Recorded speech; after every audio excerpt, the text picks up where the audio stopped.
So we are continuing our discussion on this Mahabharata.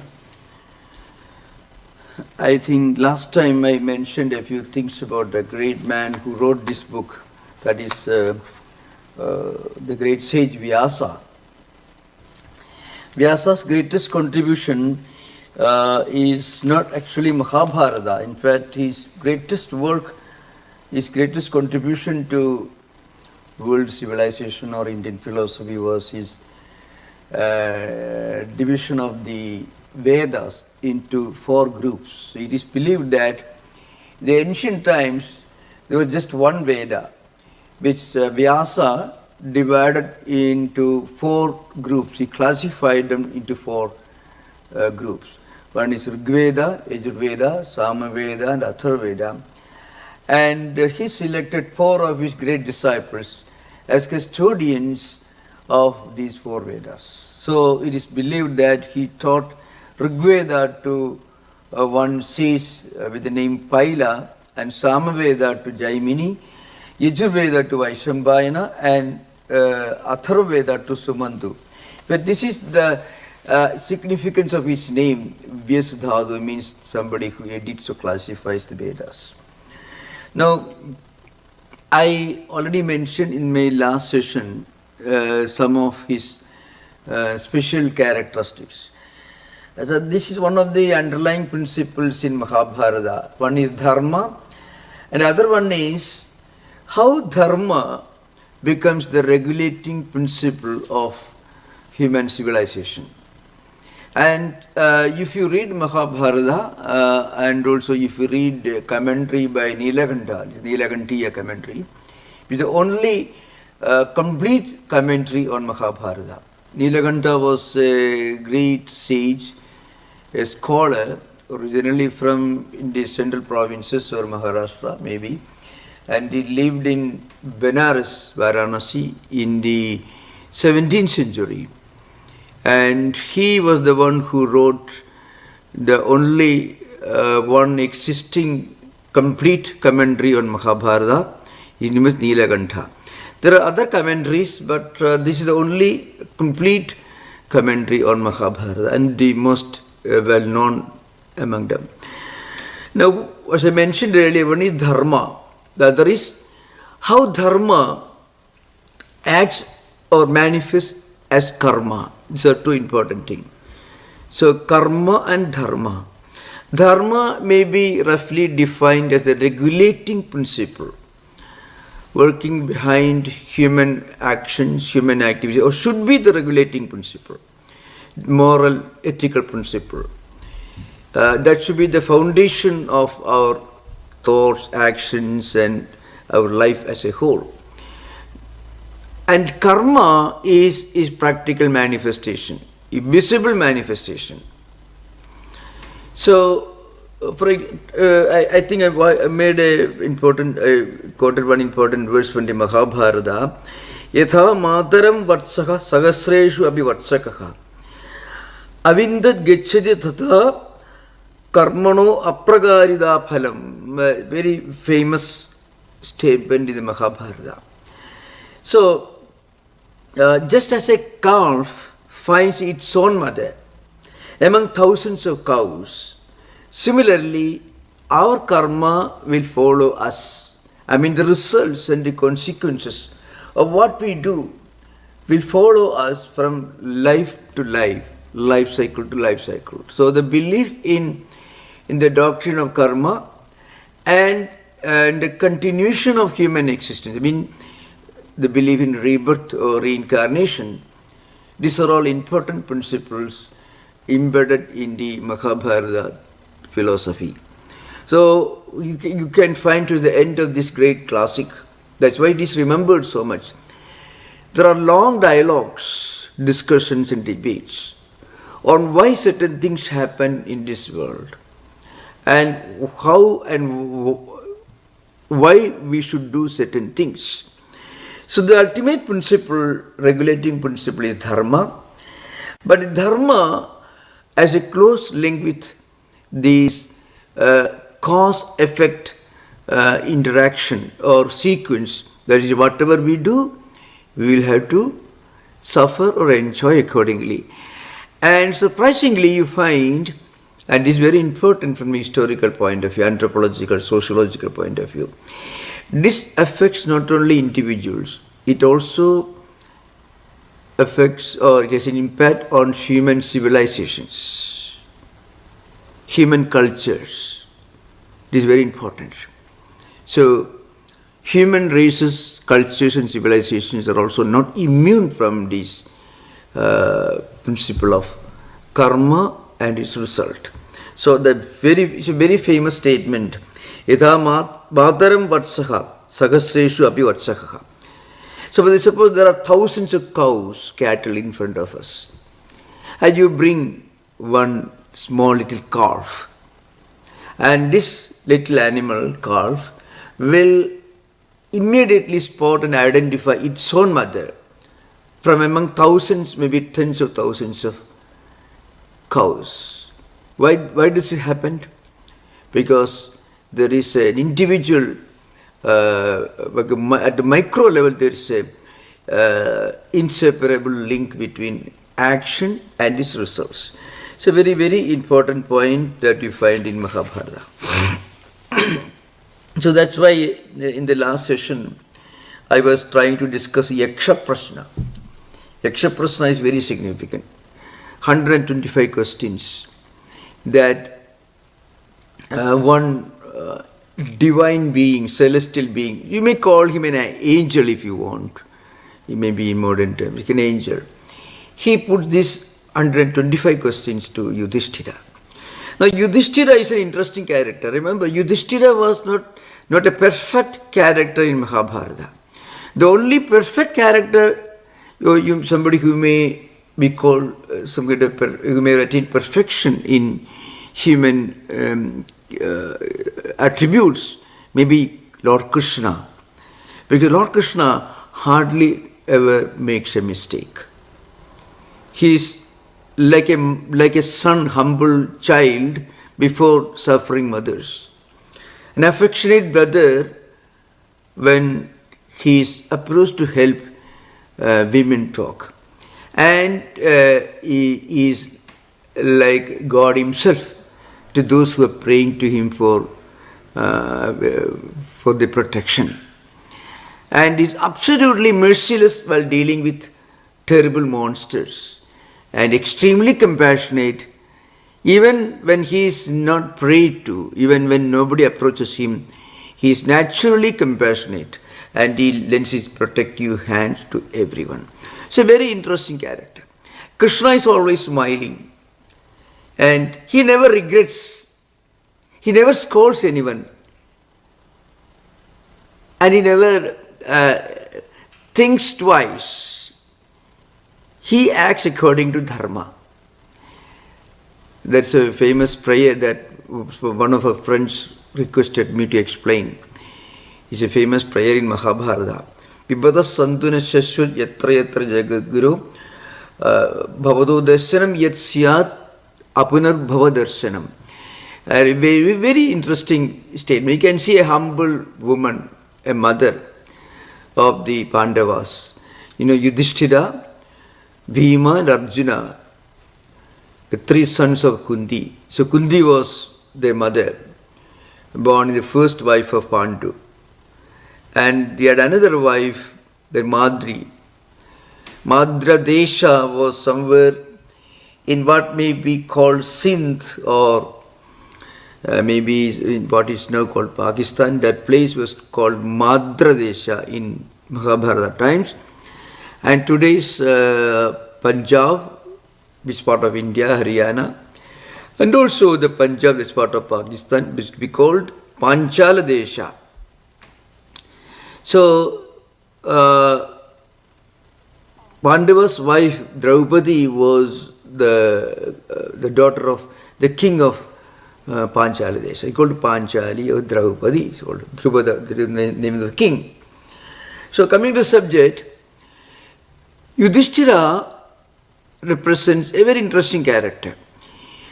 Well versed in scriptures, extremely intelligent, far reaching, intelligent, intelligence and wisdom. What you call wisdom is a very important thing. Wisdom is not intelligence. Wisdom is a higher quality of a human being.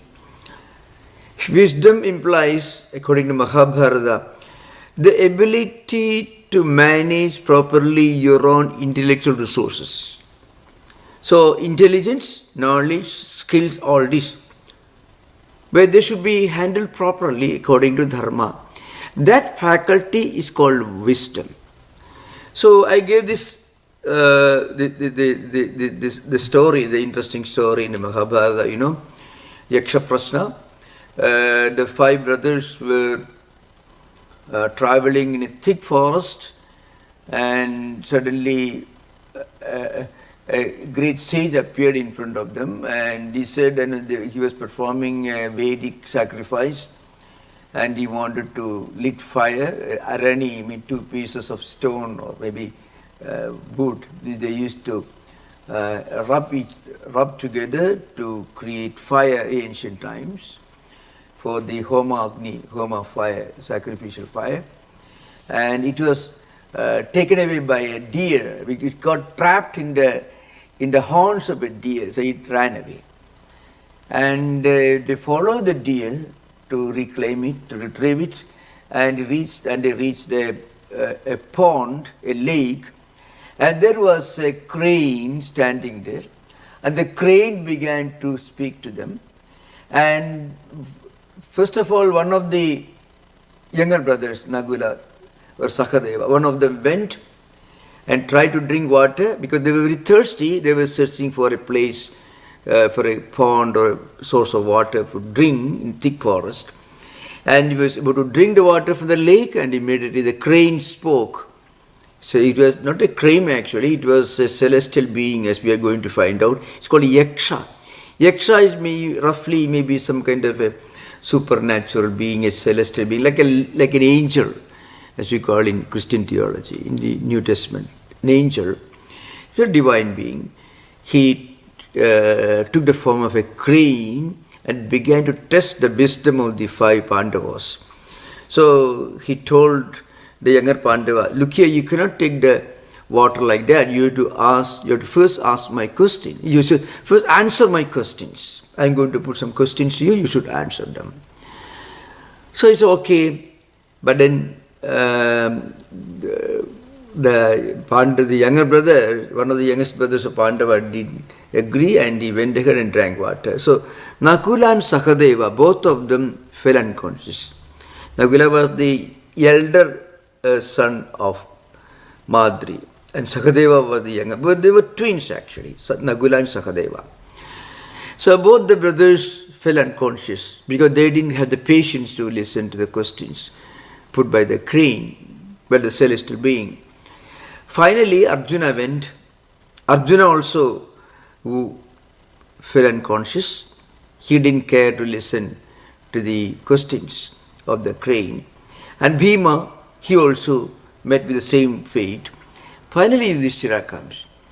So here you can see a different kind of a person. Yudhishthira found that these 4 brothers were lying dead on the shores of the lake, apparently dead. There's no reason, because they were great warriors. It's not easy to defeat them. So he understood there should be some mystery behind. Now Mahabharata, in the commentator, Nilakanta and others says, this is one line of demarcation between a normal human being who may be driven by pride and egoism. Both Bhima, Arjuna and other 2 brothers, they were very proud of their own powers. They were warriors. So they didn't care to listen to the sounds coming from a crane after all. So they fell unconscious. But Yudhishthira was a different person. He stood there, he watched, and he listened. So he understood it's not a crane actually. A crane cannot speak higher philosophy, even in Mahabharata times. Suddenly the crane, he understood it was not crane, it was the Yaksha. He came in the real form. So Yudhishthira, yes, please, I am ready to answer your questions. He didn't try to ignore him. All right, please ask questions.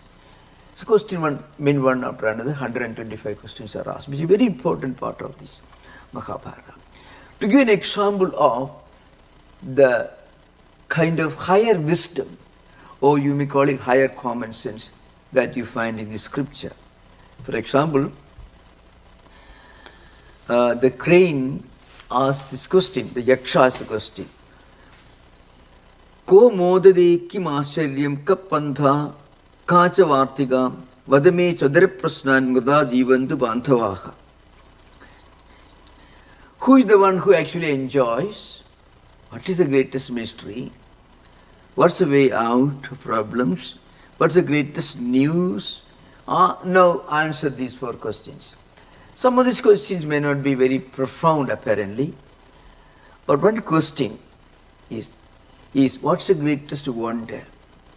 Now what did he mean by wonder? Something that we all know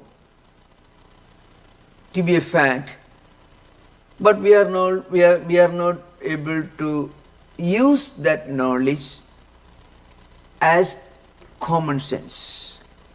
That's a commentary.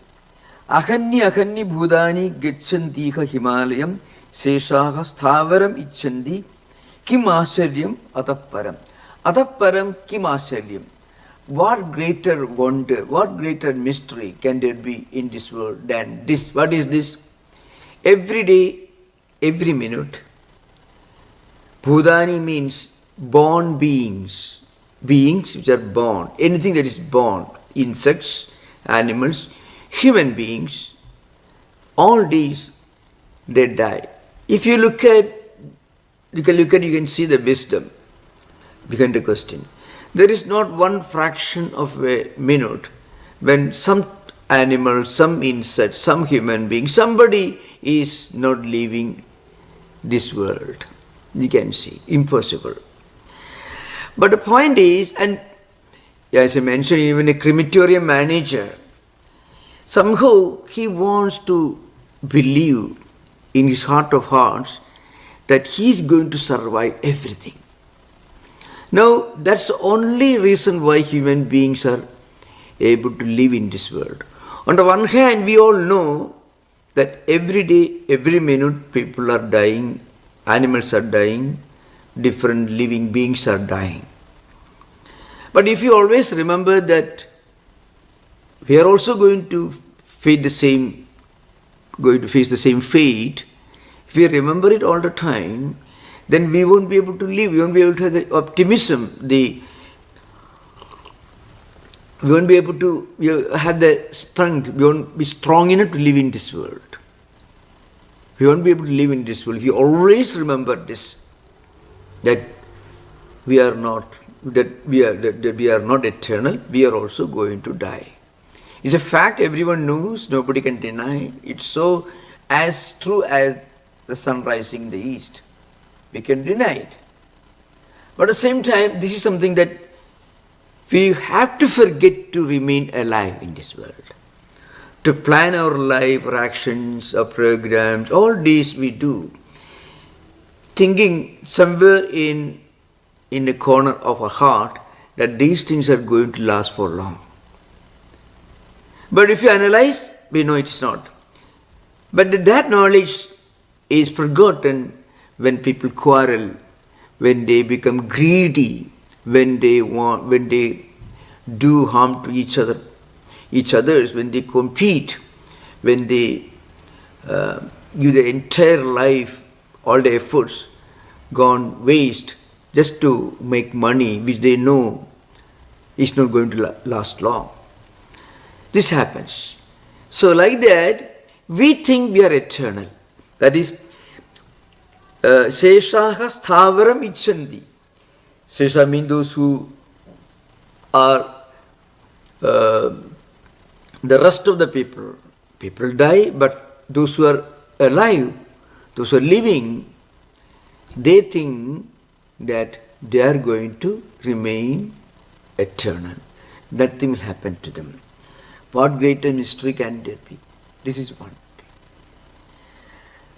And another one, which I referred to earlier, these are long commentaries, the Tarko Apardishta Sudayo Vibhinna naiko rishirasya padam pramanam dharmasi tattam nikhidam guhayam mahajano yena gadassa pantha.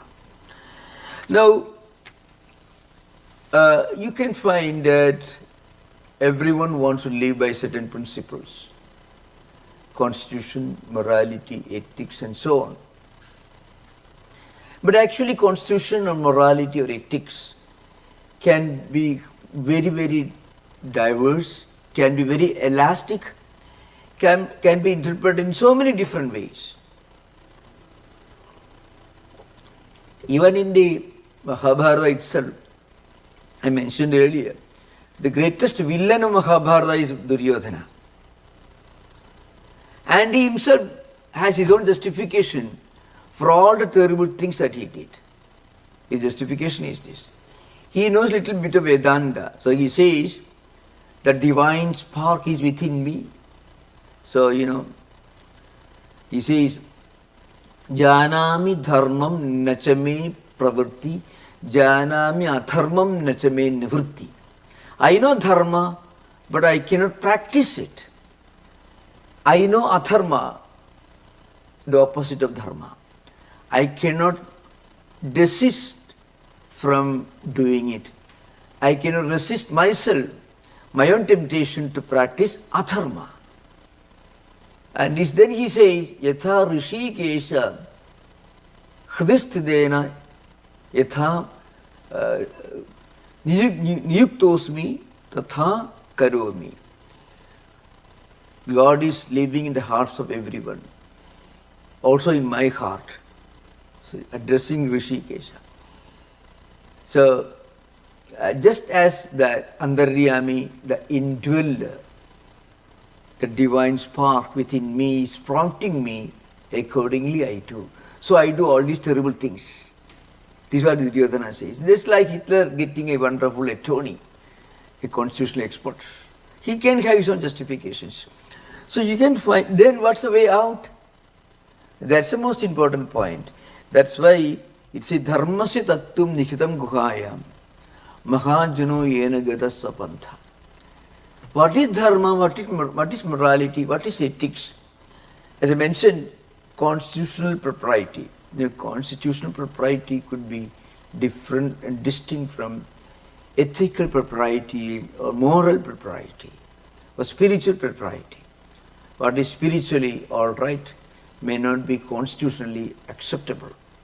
What is constitutionally acceptable may not be spiritually or ethically defensible. This often happens. So, if you take both these contrasting interpretations of morality and ethics, the constitutional and ethical, the legal and the moral or dharmic. So, Yudhishthira says, there is only one way. Let us watch how great and good men do things. That's the only way. And watch and try to practice things as they do and try to follow their footsteps.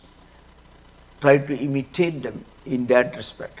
Try to learn our lessons from the great actions of great men who are acknowledged to be practitioners of dharma, ethics. That's the only way to understand dharma, because dharma is very subtle.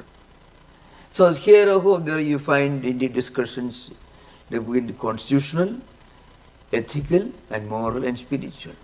The only way to be in the right side of spirituality and ethics is to follow the examples of great men and great women. And then I'm going to give a few more examples here. So Yaksha says, Vyakhyada me toya prasna yadha tathyam parantava purusham tu idanim vyakhyahi yascha sarvadhani naraha. He asks, sarvadhani means a man who is rich, wealthy, in all respects, sarvadhani.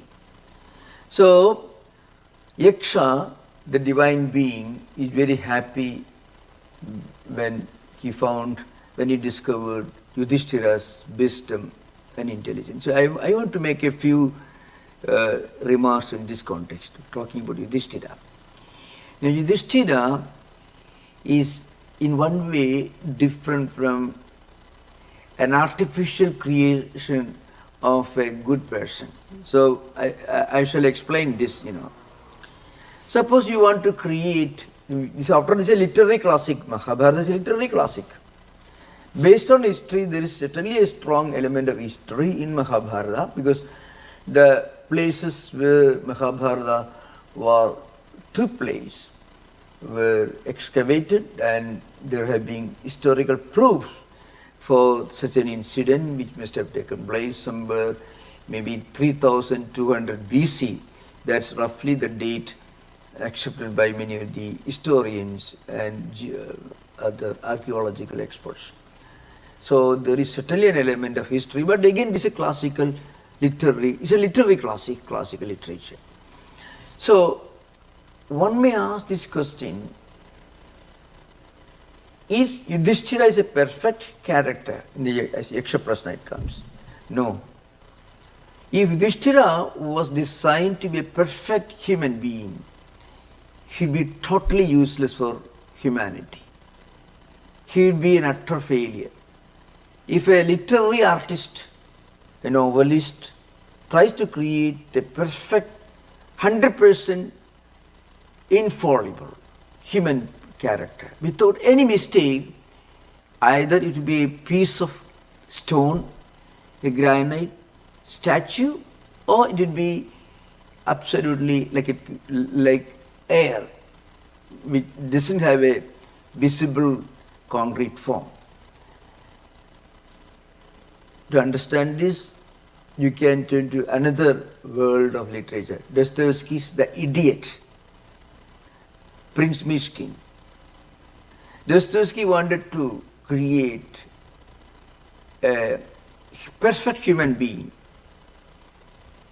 But Myshkin is not remarkable for any kind of intelligence. He is certainly a good person. Now, in the Mahabharata, there is a statement, goodness without strength is useless, and strength without goodness is dangerous. It is evil. So let us just imagine, Yudhishthira had his own follies actually. Yudhishthira was not, he didn't have the dynamism, and he didn't have the efficiency to act according to the situations. For example, his own inaction when the most heinous crime was being committed in the Kaurava court against his own wife, and in the name of Dharma, he kept quiet. It's one example. So Yudhishthira is not like Prince Myshkin. Unfortunately, there have been comparisons in some critical studies. Prince Myshkin is so good that people didn't like him. You find to the end of The Idiot, he goes back to the lunatic asylum from where he came. He was hosted by a great general and aristocratic family. He was distantly related. But in their company, he goes through different experiences. That's the story is all about, the idiots. But then finally, Dostoevsky Prince Myshkin is a failed Christ. He wanted to create a character who is as Christ-like as possible, as an artist can conceive of. The result was, it became a farce. Yudhishthira, on the other hand, has a strong sense of morality, wisdom, but he also makes mistakes. That's why Yudhishthira is a greater character, really. Because Dostoevsky's Myshkin is so artificial that such a person cannot exist in this world. Such a character, no one can be so absolutely humble, guileless, innocent, and then continue living in this world. Because no one can do that. No one can afford to be so humble, so innocent, so guileless, so free from any conceivable human follies, and then live a normal life in this world? Impossible. So it is such an artificial. But Yudhishthira is a very, very lively character. Why? Because he makes mistakes. So you find out, that's what you find in Mahabharata, that we will deal with those parts of Mahabharata later. But in the Yaksha Prasna, the Yaksha puts another question, there's a 100th question. What is the highest wealth? The greatest wealth, the greatest asset that you can obtain in this world. Divam sprishadi bhumim cha shabda punyena karmana ya vatsas shabdo bhavadi tavat purusha uchyade. Tulli priya priye yasya sukha dukkhe tathaiva cha adidanagade chobhe savai sarvadhani naraha. So he says, Punyena karmana shabda. Divam sprishadi bhumim cha shabda punyena karmana. The reputation, the glory of good deeds. Suppose you have done some good deeds in this world, some good actions. An act of compassion, nobility, charity, hospitality you do in this world. That will be your highest virtue, that will be your highest wealth. And that will reach, there's a statement here, that will reach not only in this world but also in heaven. That's literal meaning. But the point is, savai sarvadhani naraha. So the highest virtue, the highest wealth, the highest accomplishment, the highest form of riches that we can think of is the good name that you acquire as a result of good deeds, acts of compassion, charity, broad-mindedness and kindness. Why? Because tulli priya priye yasya sukha dukkhe tathaiva cha. So what happens? A person for whom priya apriya, sukham dukkham, all, and then what has gone and what is yet to come, all he treats equally. In other words, what is dear to him and what is unpleasant to him, what brings happiness and what brings unhappiness, what is yet to come, what has already happened. All these when a person looks at and treats as the same, keeping the mind in perfect equanimity, whether something unpleasant happens or something pleasant happens. In spite of all that, a person who tries to do and who does succeed in doing some good actions, that action and the reputation, the good name, the goodwill that comes out of that noble action, that is the one wealth, that is the eternal checkbook and fountain pen that we can think of. This is Yudhishthira's answer. Very famous lines in Mahabharata. The one thing that we can never lose is the punya, the spiritual merit of good actions that we do in this world. That will be ours. No one can take it away from us. And Yaksha was very happy, absolutely happy. Now comes the 103rd. That's a very important. That is a very profound. Vyakhyada purusho rajanyascha sarvadhani naraha tasmat tumekam bhratrunam yamichasi sajivatu. So Yaksha says, all right. In fact, this is supposed to be one of the greatest questions. What is the greatest wonder and what is the greatest wealth? The greatest wonder is that every day, every minute, every second, some creatures, some animals, some human beings, somebody in this world is dying. We know that we are also going to face the same fate, maybe after 100 years, but some time in the future. But that we forget. And this forgetfulness of our own disappearance enables us to continue living in this world. And we all live under this perpetual, inescapable delusion that we are going to remain eternal. And that's behind every action of greed, every action of exploitation, every action of injustice that we do to others.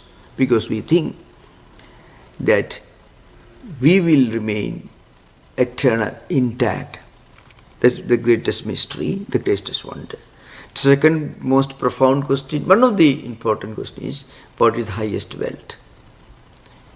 Only the consequences or the great name, the great goodwill that we create by our own good actions, not physical actions only, but good words, good behavior, whatever we acquire through good life, that's one wealth that no one can take away from.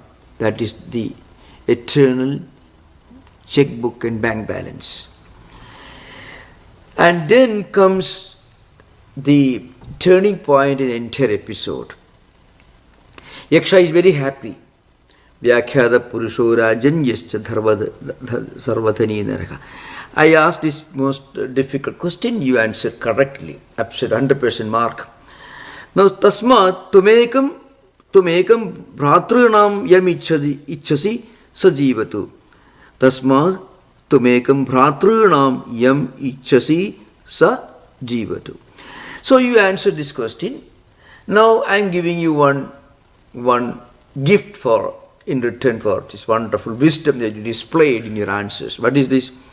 One of your brothers can leave. So you can remember the scene, the lake, and this angel is talking, Yaksha is talking to Yudhishthira.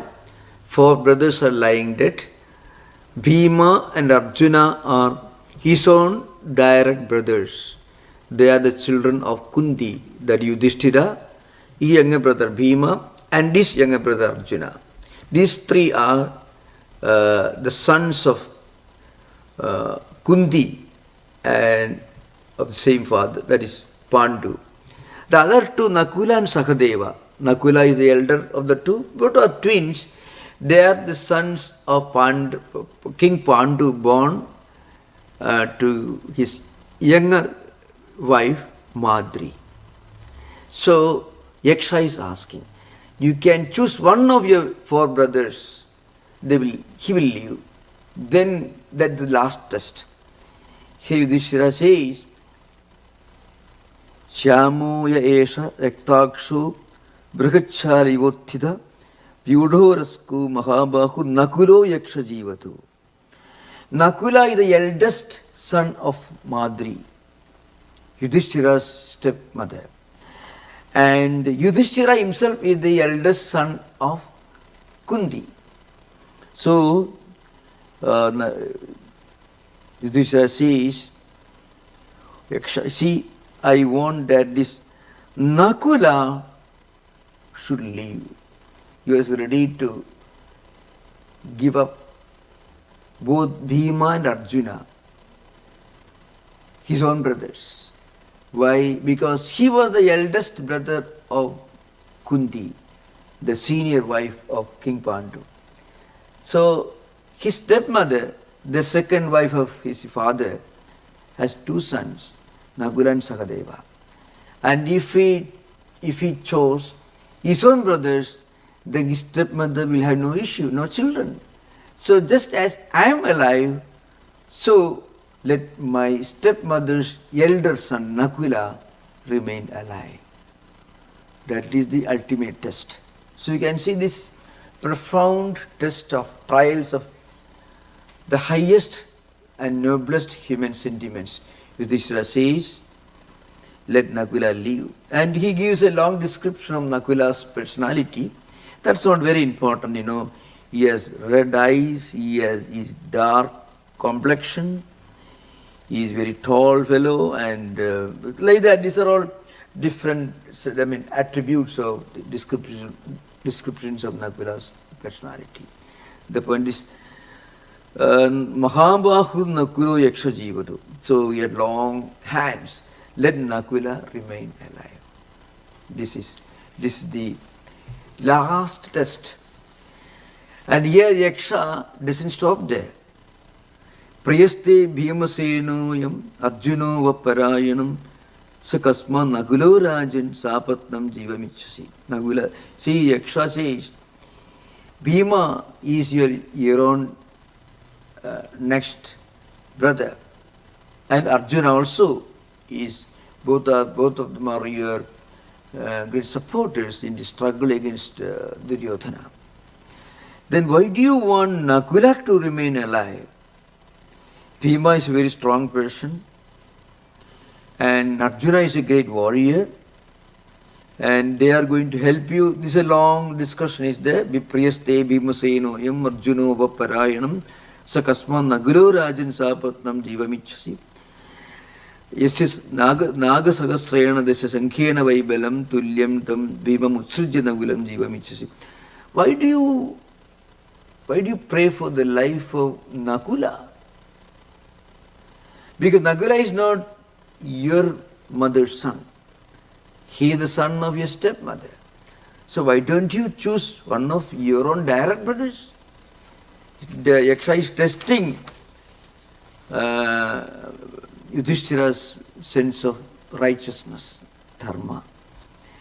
And then Yudhishthira says, Yudhishthira Vaja, Dharma eva hato hanti dharmo rakshadi rakshidaha tasma dharmam natyajami mano dharmo hato avadhir. This is a very, very famous, there are, if you take about 100 most important verses from Mahabharata, it's got more than 100,000 verses, this would be one of those 100 important verses. Infamous. Dharma eva hato hanti. If you give a dharma, dharma will destroy you. Why? Because the dharma when you desert and give up, abandon dharma, that dharma becomes a big liability, a big death trap for you. Because human civilizations, cultures, nations, they all survive when they keep some higher principle as their soul, as the essence of their existence. This is true for great civilizations and cultures, ancient traditions. In spite of years and maybe centuries of persecution, misfortunes, certain cultures which have this vitality, that divine spark of dharma, if that is there, that light will never be put out, that light will keep burning. And that is the eternal anchor that a civilization should hold on to survive. If that hold is lost, everything is gone. So that's why dharma eva hato hanti, dharmo rakshadi rakshitaha. If you protect that dharma, it means if you hold on to that anchor of ethical, moral principle, that could be in the form of some ancient customs, belief systems, certain things that a nation or a civilization consider to be holy, to be the life principle. Then that civilization also remain eternal. On the other hand, if that culture or civilization or individual gives up that hold onto this dharma, then that dharma itself becomes the cause of destruction. Tasmad dharmam na tyajami. That's why Yudhishthira says, therefore, I can never give up dharma. I don't give up dharma. Ma no dharmo hato avathid. So, because I want to make sure that dharma doesn't destroy us because dharma will destroy us when we give up dharma. When we abandon dharma, when we give up dharma, then dharma itself becomes the cause of our destruction. Let that not happen. So, tasmat aham dharmam natyajami. As I did. So, anyways, this is how this debate continues. There are a few more important things in this which I want to mention. So, and there are, of course, in Mahabharata, in other contexts also, there is says, apalo yadi dharma syat charido dharmachari bihi apradishthe tamasi yad jagat majjit anintiti nirvanam nacha adigiccheyuhu jiveyu pasujivikam. So, this is the thing. Apalo yadi dharma syat charido dharmachari bihi. So, if dharma, action according to dharma doesn't create any positive result, then what happens is that dharma also will desert you, will abandon you, and then what happens? The human civilization, culture, everything will be destroyed. This is why at the end there is a very profound statement here. You can see that is Yaksha Uvacha Yasyati Arthacha Kamacha Anrishamsyam Paramatam Tasmate Bhradara Sarve Jivantu Bharadashabha. This is 113th line of this.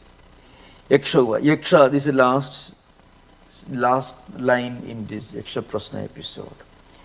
When Yaksha, this angel, found out Yudhishthira's great adherence to Dharma, when he chose his stepmother's elder son to survive, to remain alive, instead of choosing his own direct brothers, he wanted his stepmother to have one son to remain, to console her. Otherwise, what happened if he had chosen Bhima and Arjuna? His own mother will have two sons and his stepmother will have none. To avoid that, he wanted that just as his own mother has the eldest of the three brothers, and he himself will be as the son of his mother. So his stepmother also will have one child, her own son. So Yaksha, he was testing him, he was extremely happy. What happens? Yasyati arthacha kamacha anramshamsyam paramadam. You gave more importance to dharma. That means you give more importance to dharma than artha and kama. So these are the four values: dharma, artha, kama and moksha. Moksha is the transcendental value that is for a spiritual pursuit. But dharma is something that we can never give up unless we want to be destroyed. Dharma is the foundation, the regulating principle, the life soul of our life in this world. So our efforts, our pursuit of empirical desires and for fulfilling empirical desires should never deviate from the path of dharma. So Yaksha says, you gave more importance to dharma rather than giving importance to artha and kama. Therefore, sarve bhradaraha jivantu. Therefore, let all your brothers survive. So immediately all the four brothers got up. So nobody died. So this is an important thing. So dharma becomes the cause of existence. So that's why Yudhishthira is considered to be one of the greatest characters in world literature. That he is so great because he had his own follies. He made mistakes. There are statements in the Mahabharata when Yudhishthira was questioned by his own younger brother, Bhima, and there were occasions when Arjuna also questioned him. His own wife questioned him for some of his mistakes, his inaction. So his own mother sometimes censured him for what she thought was his imbecility. In spite of all that, he displays all these superhuman qualities of heart and soul, and is an ideal person. So anyway, so I have tried to give just a broad view of the Mahabharata. Mahabharata is very interesting and very significant in so many different ways.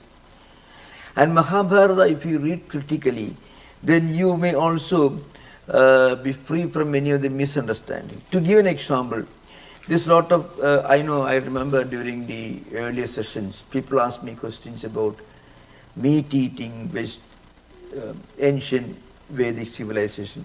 In the Mahabharata, there's a statement, Rasanam Pratisamkhare Saubhagyam Anugechadi, Amisha Pratisamkhare Pasun Putramsha Vindadi. The meaning is this: when you give up, when you relinquish meat eating, then you get prosperity. Amisha Pratisamkhare, not only that, you get a lot of wealth in the form of progeny, wealth, and cattle. These are currencies of those times. Somebody who has planted a large number of cattle was going to be very rich. So you can see, so meat eating was a common practice in the Mahabharata time. So, but also Mahabharata says, if somebody gives up meat eating, that will have a great spiritual merit. That also is there. Because why I am mentioning this, people have the wrong feeling that the Mahabharata or Vedic culture was essentially a 100% vegetarian culture. No. It was meat eating is mentioned in the Mahabharata. That's why in the verse tells you that by giving up meat eating, we are practicing ahimsa, we are practicing non-violence, and we will get a lot of spiritual merit. So unless that practice was prevalent in society, unless it was prevalent, there will be no need to mention that giving up that is a great spiritual quality. It is great merit. So you can, Mahabharata also can be a great source of information on the sociology and anthropology of ancient Vedic, Vedantic civilization. So there are many. We'll discuss later. Then we can have interaction. You are most welcome. Yeah. You mentioned that choosing the right path, to know what is dharmic, we need to see what acharyas would do. But is that a practical lesson we can learn? How every time we need to make a decision, you cannot go to an acharya. Yeah, yeah. So, somebody should, you should try to get a good example to follow. That's what you say? Is that what? You mentioned that in answering what is dharmic, Mahajano yena gatassa pantha. So that is true. But then, when we don't look for an example in every situation in our life, that doesn't happen, cannot happen. But the point is, if you can remember, at least if you are familiar with great men and great women, how they encountered different situations, conflicting situations, how they solved problems, that can be a good example for us to follow. It doesn't mean that every time when something we are not looking at a dictionary or encyclopedia to find out, not that way. What it means is, we will ourselves form a general idea as to what to do when we keep in mind not only the ethical principles, but more than that, or along with that, how great men who are supposed to have upheld Dharma, how they practiced. That will be a good example for us to follow. Again, tarko apradishta, sudayo vipinna. The point is, there are so many books, so many interpretations that can be very confusing for common people. So a simple answer Yudhishthira is giving. So the best way to find out solution to a problem is to find out how great men and great women encountered or remedied those problems. That would be the best way to learn. That's what he says. Okay. And remember, technically speaking, if you read a book on ethics, and then, well, now I know all about ethics, you won't be able to practice in life situations. When you actually face a situation, what comes to your mind may be the examples of somebody, maybe your own relatives, your friends, somebody whom you respect, whom you may consider to be wise and intelligent, and you just think of how your grandfather or your elder brother, your own distant relative whom you respect and admire, how he encountered that problem. And you may try to follow that footstep. That's the only way we normally make use of what we learn. No one can really practice ethics and morality, dharma, by memorizing, by reading an entire volume. It can never happen. A book cannot really come to rescue when we are facing a situation.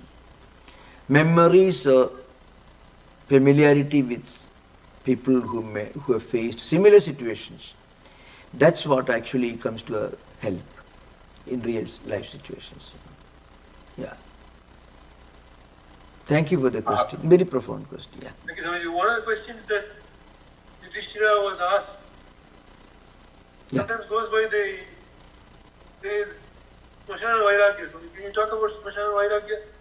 Oh yeah. No, Smashana Vairagya. Smashana means cremation. So a very worldly minded person, if one of his friends or somebody dies, immediately, he becomes a great philosopher, he becomes a man of renunciation, he becomes a spiritual wisdom. It doesn't happen like that. Yudhishthira was not such a person, not at all. Yudhishthira was a very substantial person.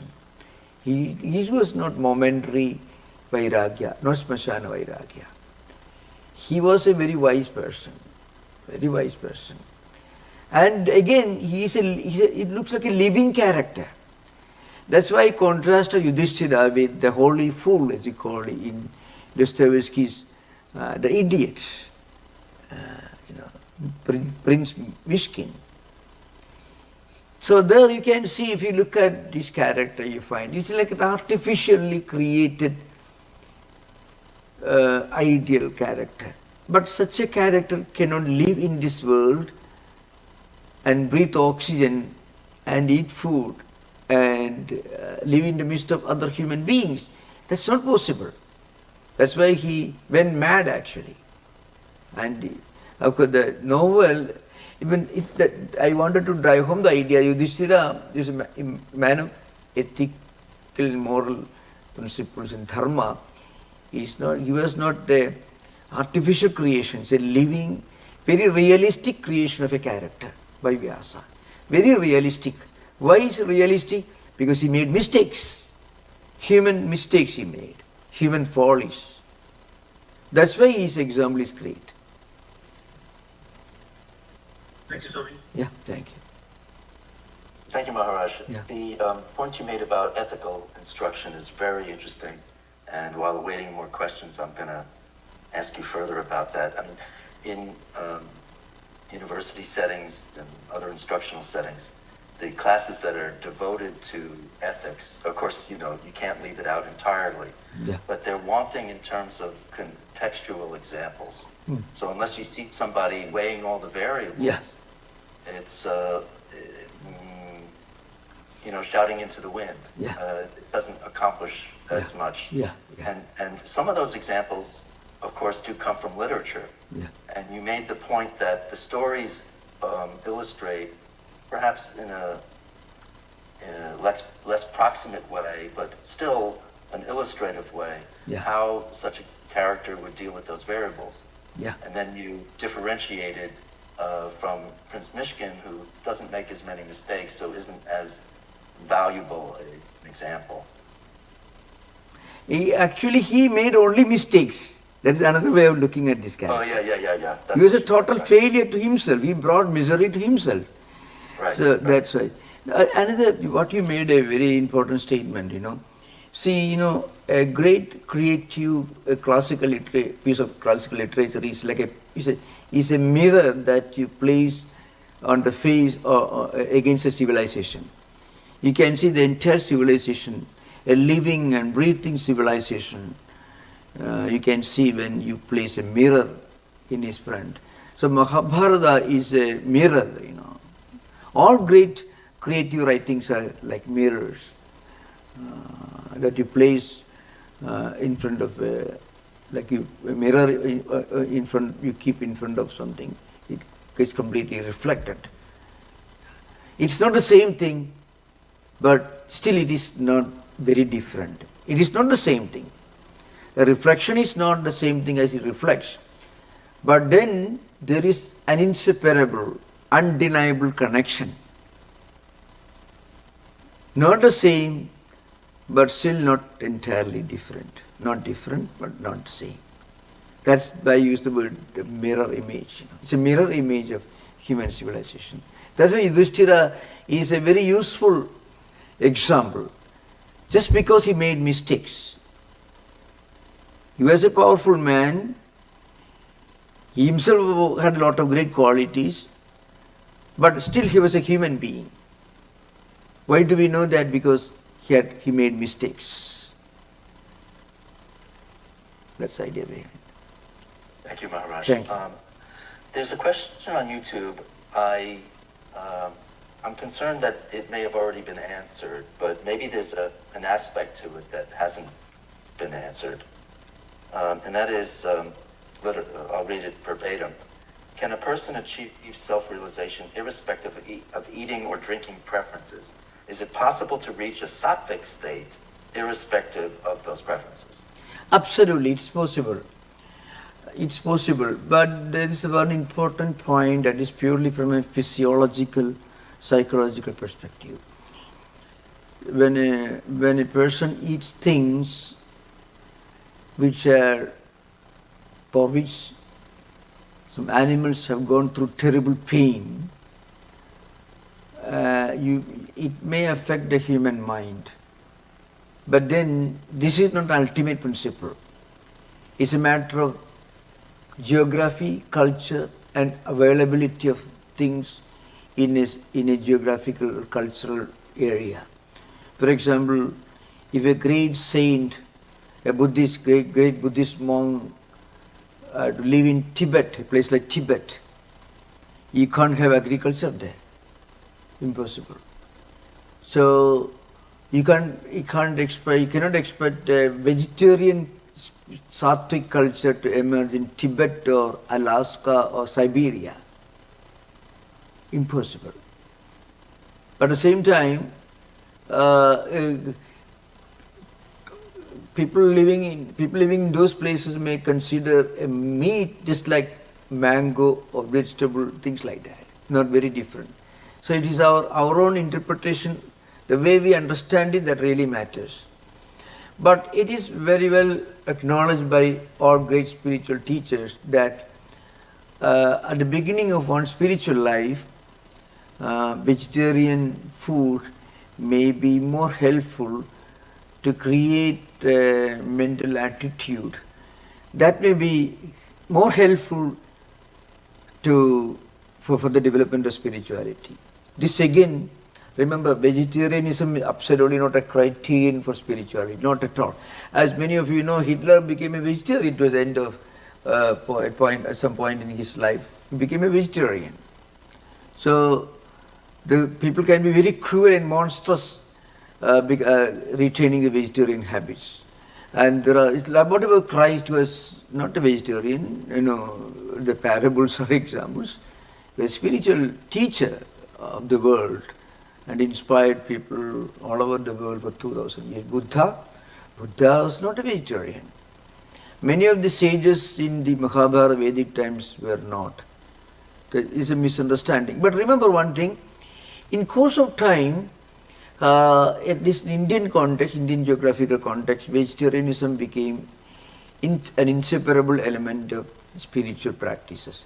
I think that may be due to cultural or geographical factors, but it doesn't mean that vegetarianism or non-vegetarianism by itself is a criterion or deciding factor in spirituality. Not at all. That's what I'm talking. Thank you. Hello, Swami. Yeah. I a question about Duryodhana. I think that's how you pronounce it. Yeah. Which is, I think of him and how he met Krishna. He met an avatar, like Radu or Girish. They were bad. They like Radu would throw things at Holy Mother, and Duryodhana did all this evil kind of things. Well, in the Mahabharata, what happened to Duryodhana? Did he? Because he met an avatar. How did he die? Was he liberated? What happened to him? No, Duryodhana was not an avatar. Duryodhana was an evil But character. he met Krishna. He met Krishna, but there was a fight between Bhima and Duryodhana was killed in that battle. He was not liberated. Yeah. So that's true. In fact, what you said is correct. In many of the statements in the spiritual literature, you find if you have seen Krishna as an incarnation, you'll be liberated. But he did not see Krishna as Krishna. He saw Krishna in a totally different way. There are great characters in Mahabharata who saw Krishna as what Krishna was, as an incarnation. Vidura, Kunti, Draupadi, even Yudhishthira. Great men and great women, even Gandhari ultimately. So many of them recognize Krishna's greatness, but not Duryodhana. They didn't do that. Yeah, so that's true. Yeah. Yeah. Thank you for the question. Yeah. Because even Radu, because she, Yeah. I remember at the end of her life, she called on Holy Mother. Yeah. I heard Yeah. a Swami say that at the end of her life, Yeah. he was talking to Holy Mother Yeah. last words. So even though she mistreated Holy Mother, Yeah. She was a child. Radhu was a young person, a child, and Holy Mother was so like a grandmotherly person, So, mother, remember, in spiritual hierarchy, the mother aspect is something unique. It's a very interesting thing. If you read Holy Mother's life, you find many people who came to her, they were not always great devotees necessarily. But by coming in contact with her, at some point they got some kind of enlightenment. That happened. That's true. Mother herself did japa for her own family members, as she did for even other disciples also. So in that respect, that is true. But Krishna was a different person, Krishna had to deal with all these evil men, evil persons, And second point is, if you want to know what Krishna would have said about Duryodhana and others, you find in the Gita, from the Gita you can find Krishna is expounding a very wonderful philosophy of action. So what it means is, no matter what you're living in this world, you do your duty. And the duty can be defined by your own qualifications, fitness, the compulsions of society, the situational interpretation of karma, contextual interpretation of dharma, situational and contextual interpretation of dharma. So all these are deciding factors in deciding how to deal with a person or an evil. But the main point is, you do your duty. And if the duty involves fighting the evil, you should do it. But you need not hate the person behind that evil action. Because resistance against evil is a part of human responsibility, duty. But that doesn't include hating anyone. So Krishna never hated anyone. When he was friendly with everyone, but he knew who is who, what is what. So he gave a helping hand to humble devotees like Vidura and others, Uddhava in Bhagavata Purana. For Draupadi, she was the one who protected her. No one could protect her. She was the one who gave protection to Draupadi. He was the one who listened to the prayers of Kunti and consoled her when her 5 brothers were wandering the forest. When they faced dangers, he protected them. But he did not go and quarrel with Duryodhana.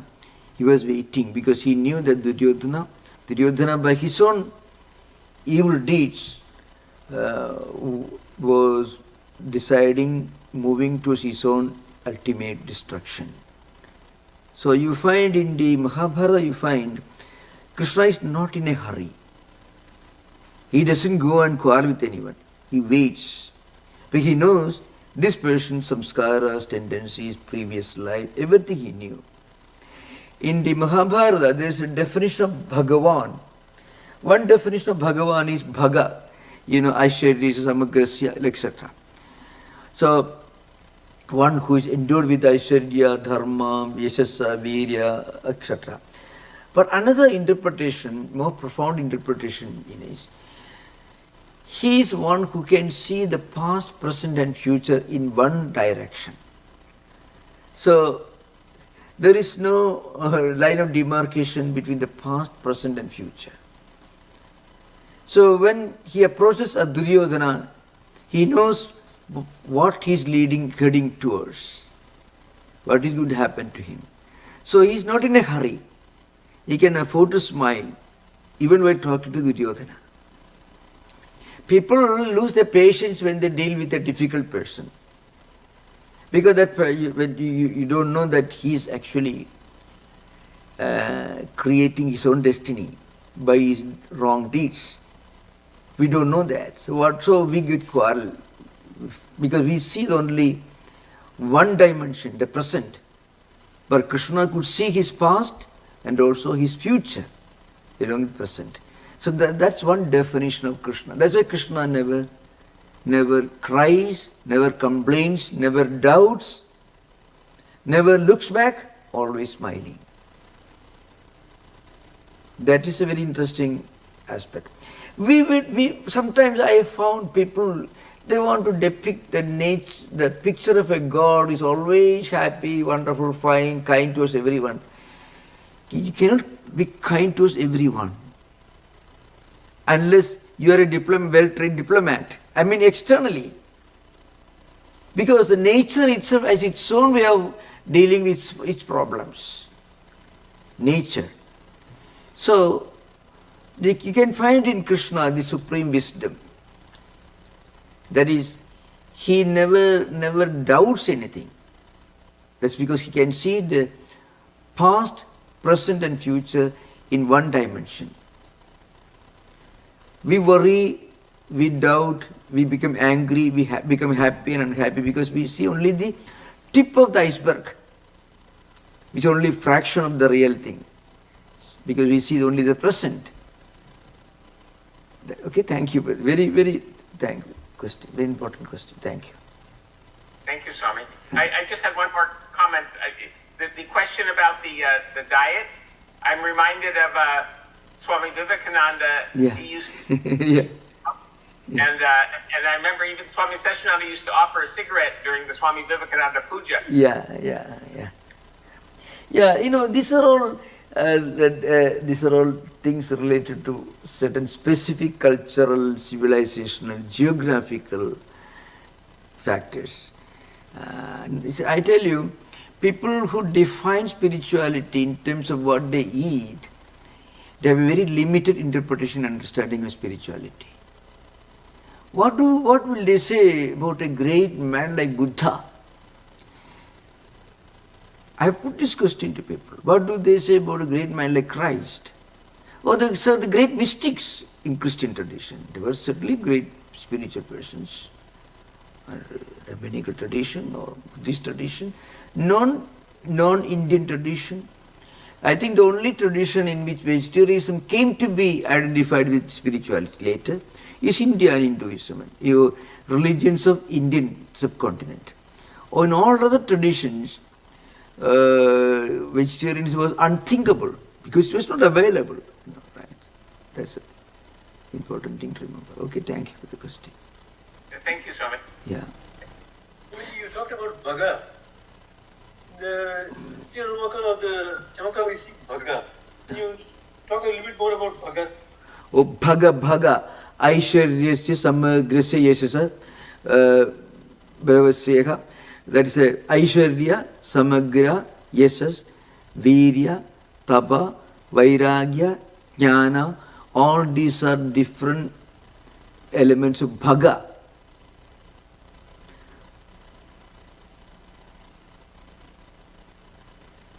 Aishwaryasya, Samagrasya, Yashasa, Sriyaha, Jnana, Vairagya. All these are, see. Sharnam, Bhaga, Itirina. These 6 are called Bhagas, characteristics of Bhagavan, Aishwarya, Samagra. Means full, comprehensive Aishwarya. Yashasa, great reputation. Sriyaha, great prosperity. The Jnana, great knowledge. Vairagya, renunciation. Okay? Thank you, Swamiji. Yeah, thank you. Maharaj, the birds as messengers feature greatly in Sanskrit literature, in fact, in all spiritual literature. So the crane, of course, is a great flyer, and it's very charming that the the interrogator, the prompter of this wisdom, these are the wise questions of a crane. Yeah. To the form of a crane, yeah. Yeah. I want to ask you about the in the evolution of Sanskrit, because this is an ancient text. Yeah. Is this which phase of Sanskrit is the epic text that we're looking at here? Yeah, that is a very interesting question, it's a very puzzling question, because if you look at the modern books on the history and evolution of Sanskrit, very difficult to agree with that, because Mahabharata, Mahabharata is a very modern Sanskrit, according to Panini's principles. Mahabharata Sanskrit is very modern compared to the Sanskrit of Rigveda, actually. Very, very modern. So that will compel us to place the Vedic times much more ancient than what is normally accepted among modern scholars. So there's a great difference between the way modern books on philology and linguistics talk about the origin of Sanskrit, its development, and the proof that we have right now regarding the antiquity of books like Mahabharata. Mahabharata is part, Bhagavad Gita is a part of Mahabharata, very, very simple, Anushtup Chanda. Many parts of Mahabharata are very, very simple. In Sanskrit, the literature, there is a tradition, the more ancient, some of the more ancient works are much more simple than compared to modern works. So if you read Sanskrit books, Sanskrit literary works written 19th century, 18th century, 17th century, they are much more complicated than Mahabharata, Gita and all these books, or Ramayana. So very interesting. Those ancient books were so simple. I think it is the opposite with regard to other literatures. If you read Shakespeare, Philip Sidney, or the ancient Christopher Marlowe, the language is not as simple as modern English, English literature. Modern English literature is very, very simple.